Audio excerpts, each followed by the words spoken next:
morning, students. Today we are starting conservation of mechanical energy. Before it, we have discussed mechanical energy as a sum of kinetic and potential energy. So, first of all, as total energy is conserved, as mechanical energy is taken as the sum of kinetic energy and potential energy. So, if we are taking here that total energy is kinetic energy plus potential energy, so kinetic energy is taken as total energy minus potential energy. Now, as one conceptual question can be there before proceeding further, can kinetic energy of a body be negative? Is it practically possible to attain negative kinetic energy? See, kinetic energy is given by half mv square. Half is a constant, m is a mass, that is numeral value only, numerical value, no direction. So velocity. Velocity, whether it is positive or negative, its square will always be a positive. So what does it mean? That kinetic energy is always positive. So if somehow we are saying that kinetic energy is negative, so it is practically not possible. Never it can be possible that kinetic energy is negative. It means that potential energy is greater than total energy. It can never be possible. Total energy is the sum of kinetic energy and potential energy. So here kinetic energy, if it will be negative, it means potential energy is greater than total energy, which cannot be possible. So this is a very important conclusion I have told you. Now here we have to discuss law of conservation of energy.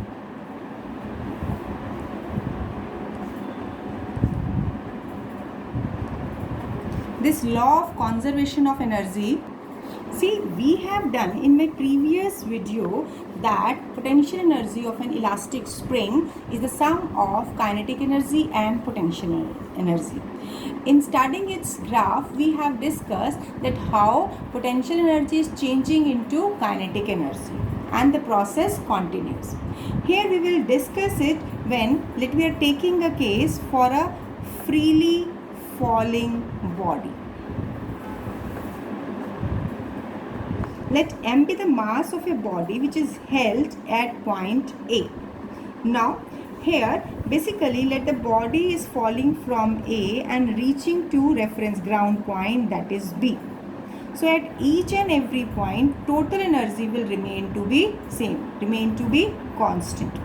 For it, let we are considering any point in between this AB. It is not necessary that we have to take point exactly midway. We can take point close to A or close to B. Let I am taking a point C, that it is distance x from point A, and this remaining distance will be h minus x. So we will find here what will be the potential energy, kinetic energy and total energy at each of the point A, B and C. So for it, let we consider point A. At point A, now as the body is falling, that means it is starting from rest position. So rest माने initial speed क्या हो गई, 0 हो गई. तो kinetic energy का expression क्या होता है? It is half mu square. So initial speed 0, initial velocity 0 means kinetic energy 0. Now as at this point A is at a distance of h from the reference ground level. So potential energy will be here mgh. Potential energy at A point, due to this difference of height, it is mgh. So now total energy is sum of kinetic and potential. It will come out to be mgh. It means total energy at point A is mgh, keeping kinetic energy to be 0. Now let me calculate total energy at point B. Right? So when the body is falling downward,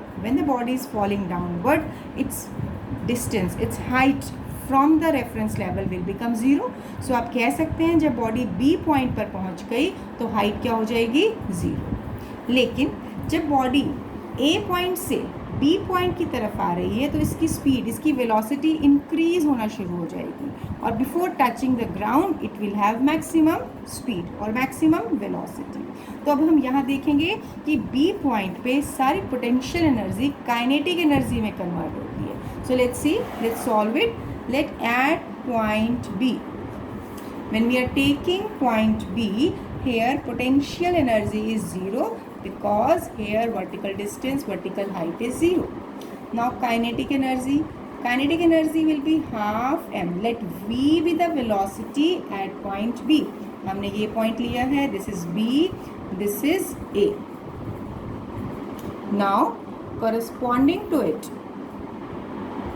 when we are taking 2 points A and B, let v be the velocity on reaching point B. So here we have to calculate velocity of the body after covering a height h.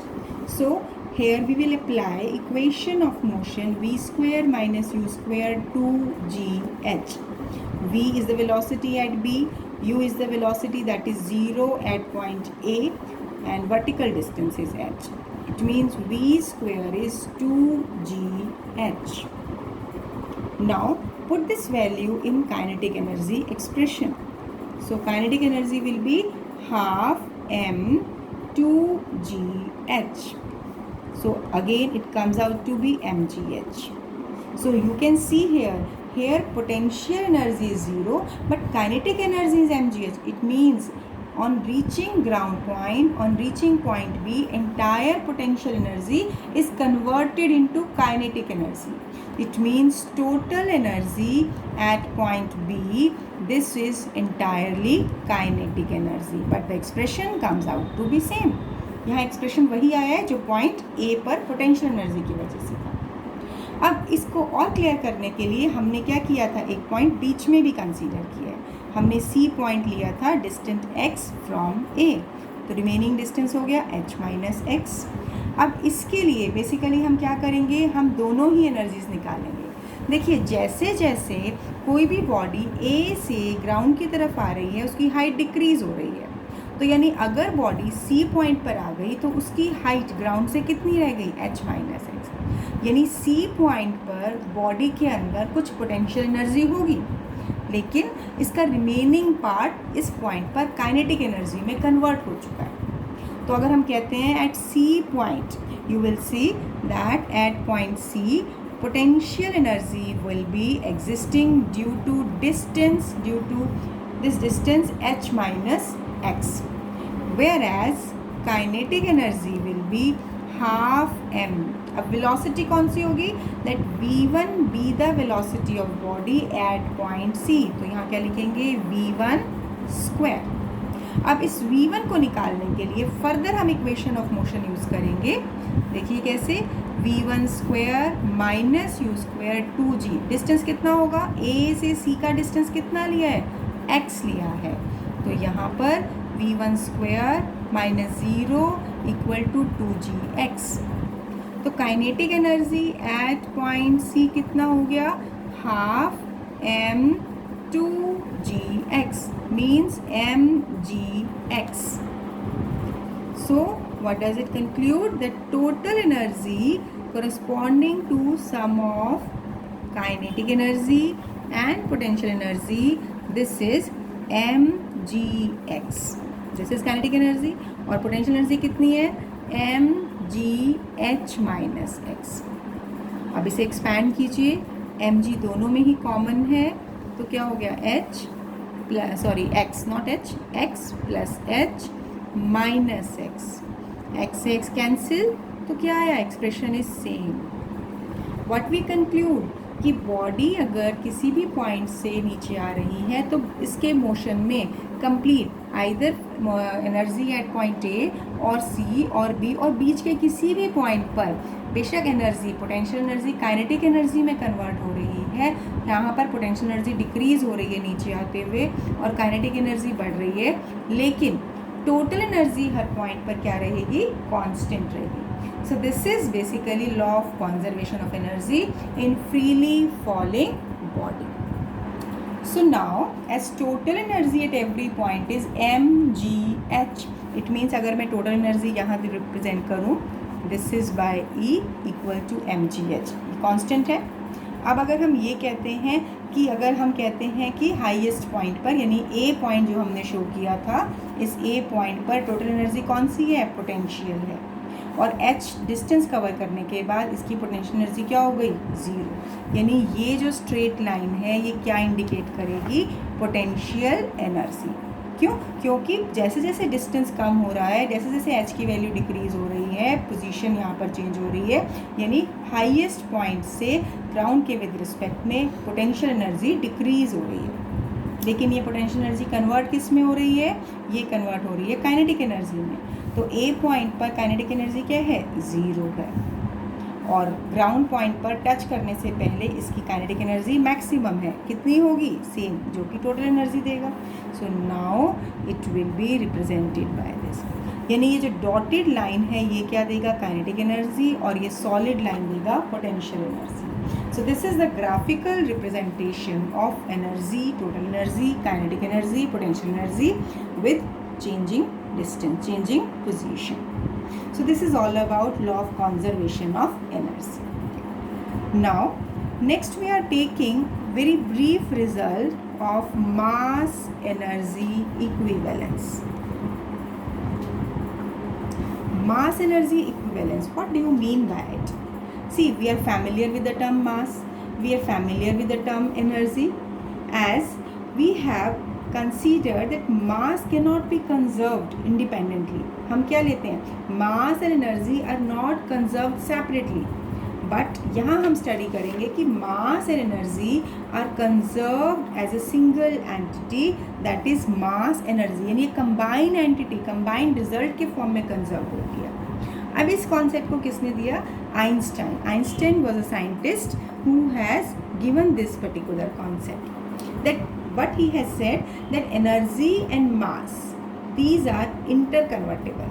Basically, mass can be converted into energy and energy can be converted into mass by the relation E equal to mc square. This is energy is obtained from the mass. And what is this mass? Actually क्या होता है? Suppose अगर हम simple chemistry का example लें कि मान लो हमारे पास 2 न्यूक्लियाई कंबाइन होती है. अगर अब कंबाइन होती हैं तो उनके आप basically atomic number, mass number हम क्या लेते हैं? मान लो इसको अगर हम लेते हैं कि इसका हमारे पास एटॉमिक नंबर है या मास नंबर हम बात करेंगे, एटॉमिक मास है मान लो 16, इसका है 7. रैंडम एग्जाम्पल ले रहे हैं.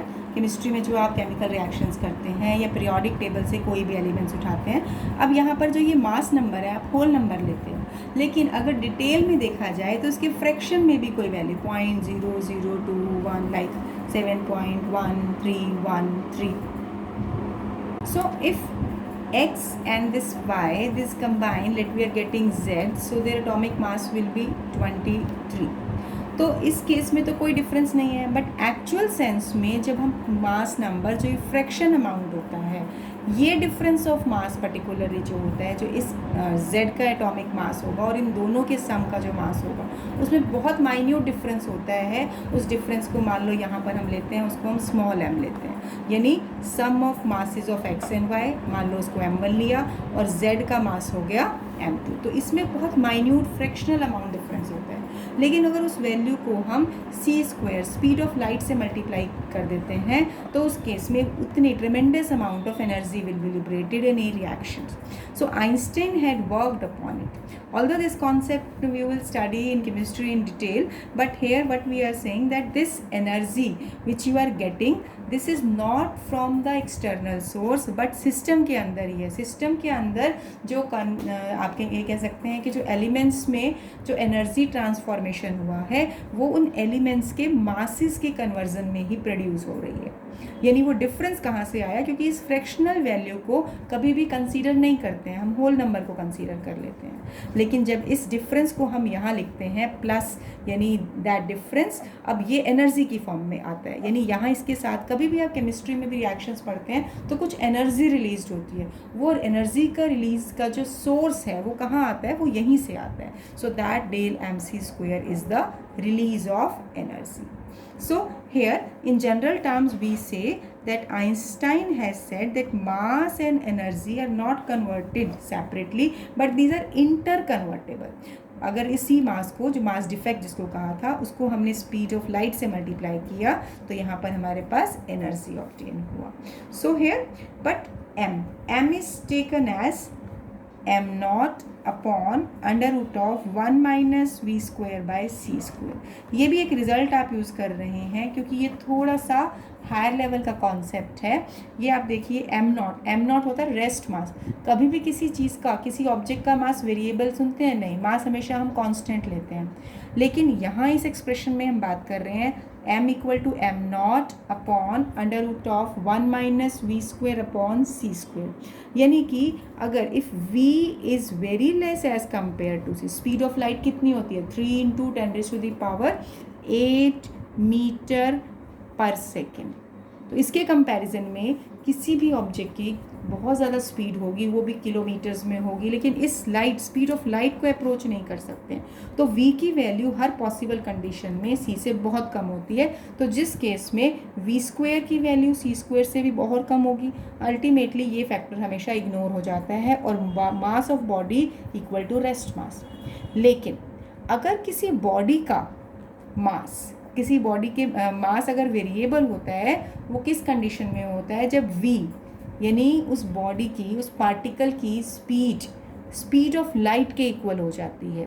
अगर हम ये मान लें इस केस में, अगर मैं ये कहूँ कि m is equal to m not under root of v square 1 minus v square by c square, अगर v अप्रॉक्सीमेटली c के इक्वल हो जाए, practical it is not feasible, अगर इस केस को ये अचीव कर ले तो उस केस में क्या होगा, m will be equal to m not by 1 minus 1.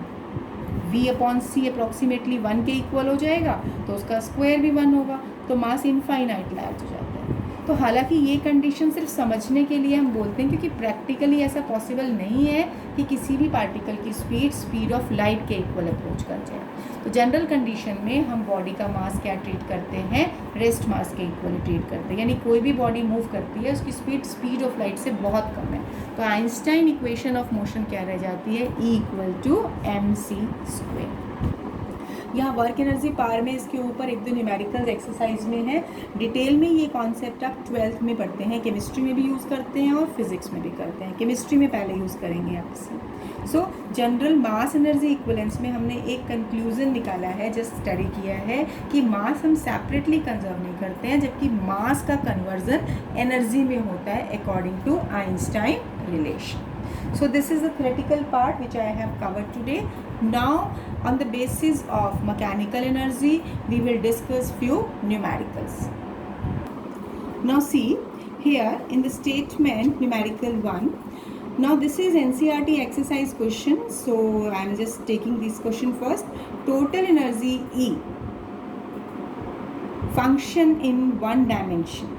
Here four figure has been given and total energy has been given as shown here.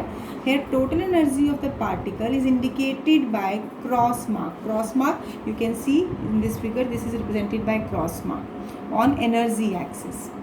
Now in each case specify the reasons if any in which particle cannot be found for given energy. आपको क्या बताना है, क्या corresponding to the graphs, क्या इस graph में ऐसा कोई रीज़न है जिसमें पार्टिकल एग्जिस्ट नहीं कर सकता है. और आपको क्या बताना है इसमें, also indicate minimum total energy the particle must have in each case. तो सबसे इम्पॉर्टेंट पॉइंट जिस न्यूमेरिकल में आज मैं कवर कर रही हूँ वो ये कि पार्टिकल किसी रीजन में एग्जिस्ट करता है या नहीं, ये किस बात पे डिपेंड करता है. अब देखिए यहाँ पर हमने 4 डायग्राम्स बनाए हैं, ये सब NCERT के ही पार्ट्स हैं. Here energy E has been shown, potential energy has been shown, V0 indicate कर रहा है पोटेंशियल एनर्जी, पोजीशन के साथ ग्राफ है, यहाँ x इक्वल टू a पे ये पीक ये कर्व दिखाई है यानी स्ट्रेट लाइन, और फिर ये मैक्सिमम वैल्यू। सभी ग्राफ्स में 1 बाय 1 हम इन सभी चीज़ों को डिस्कस करेंगे। लेकिन सबसे पहले हमें क्या स्टडी करना है इन ग्राफ्स में, पहले हमसे क्वेश्चन पूछा हुआ है कि ऐसा कोई रीज़न बताओ जिसमें पार्टिकल एग्जिस्ट नहीं कर सकता है। तो बेटा ऐसा रीज़न कौन सा हो सकता है? अब इस चीज़ के लिए सबसे पहले हमें दिमाग में लाना पड़ेगा कि ऐसी कौन सी कंडीशन हो सकती है जिसकी वजह से पार्टिकल किसी रीजन में एग्जिस्ट करेगा या नहीं करेगा। So let me start. See I have drawn just first figure. अब देखिए टोटल एनर्जी एक्चुअली किस किस का सम है, kinetic energy plus potential energy. अब हम कहते हैं कि काइनेटिक एनर्जी होती है total energy minus potential energy. It means kinetic energy किसी भी कंडीशन में नेगेटिव नहीं होनी चाहिए। तो हम क्या कहेंगे, if particle kinetic energy comes to be negative, so particle can not exist in a region where kinetic energy is negative.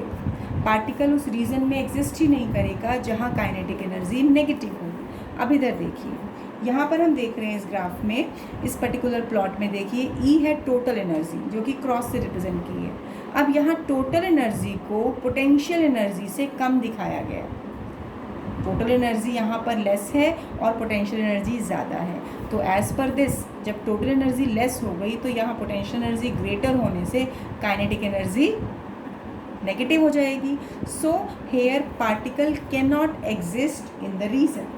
So particle क्या कहेंगे इस केस में, फर्स्ट पार्ट में for x greater than a, क्योंकि x से पहले तो यहाँ पर कोई भी एनर्जी नहीं है, पोटेंशियल एनर्जी 0 है। इसका मतलब ये रीजन में तो कोई प्रॉब्लम नहीं है, यहाँ तो पार्टिकल एग्जिस्ट करेगा, ठीक है। लेकिन अब क्या कह रहे हैं, x ग्रेटर देन ए, x ग्रेटर देन ए यानी यहाँ से पूरा यहाँ तक, क्योंकि आगे की बाउंड्री कंडीशन नहीं है, हम सिर्फ इसकी बात कर रहे हैं यहाँ तक। ये पॉइंट हमें एक्चुअली फिगर में हमें ये पॉइंट नहीं दिया हुआ था, सिर्फ ये दिया हुआ है, राइट। तो इस पॉइंट में x ग्रेटर देन ए में पोटेंशियल एनर्जी क्या हो गई, greater than total energy. So which can not be possible. क्यों? क्योंकि इस रीजन में ऐसा करने से काइनेटिक एनर्जी नेगेटिव होगा। So particle will not exist. Cross इसलिए लगाया मैंने यहाँ पे कि पार्टिकल इस रीजन में एग्जिस्ट नहीं करेगा। कौन से रीजन में, x ग्रेटर देन ए में, राइट। अब लेते हैं हम इसका second question. See in this figure again you will see here x is plotted with potential energy. Now you can see for x here x less than a, यानी x की value यहाँ a से जहाँ less है, इस reason में total energy फिर से पोटेंशियल एनर्जी से कम है, और x ग्रेटर देन a पर ये जो पोटेंशियल एनर्जी है यानी ये जो दिखाया हुआ है V0 की कुछ भी वैल्यू होगी V0 डैश, लेकिन ये नेगेटिव है। इसका मतलब टोटल एनर्जी से तो कम है, यानी x लेस देन ए और x ग्रेटर देन बी। अब ग्रेटर देन बी में फर्दर V0 ज़्यादा हो गया, यानी यहाँ तो ये मिनिमम आ गया, नेगेटिव हो गया, लेकिन यहाँ फर्दर बढ़ गया। तो for x less than A and x greater than B, इन दोनों ही रीजन्स में फिर से कहेंगे पोटेंशियल एनर्जी ग्रेटर देन ही है और काइनेटिक एनर्जी नेगेटिव है। तो पार्टिकल किस किस में एग्जिस्ट नहीं करेगा, particle will not exist in both two regions. So किस रीजन में एग्जिस्ट करेगा, जहाँ पर x लाई कर रहा है between a and b। So x कहाँ लाई करेगा, जहाँ पर ग्राफ एग्जिस्ट नहीं करेगा, जहाँ पार्टिकल एग्जिस्ट नहीं करेगा, क्योंकि इस रीजन में और इसके बाद वाले रीजन में जहाँ पर भी पोटेंशियल एनर्जी टोटल एनर्जी से ज़्यादा होगी उस केस में काइनेटिक एनर्जी नेगेटिव हो जाएगी। तो particle will not exist in this region.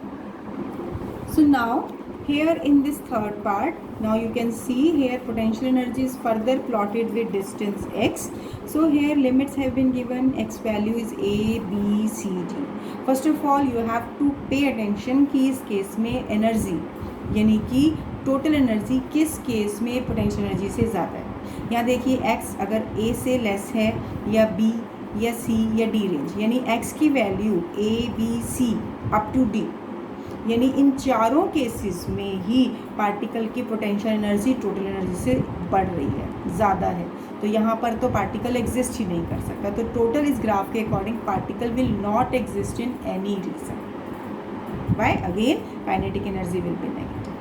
So it was simple, बहुत सिंप्लीफाई है ये क्वेश्चन, क्योंकि इस केस में तो क्लियरली विजिबल हो रहा है। अब डी पॉइंट के बाद डी पॉइंट पर जाके टोटल एनर्जी यानी किसके इक्वल हो गई है?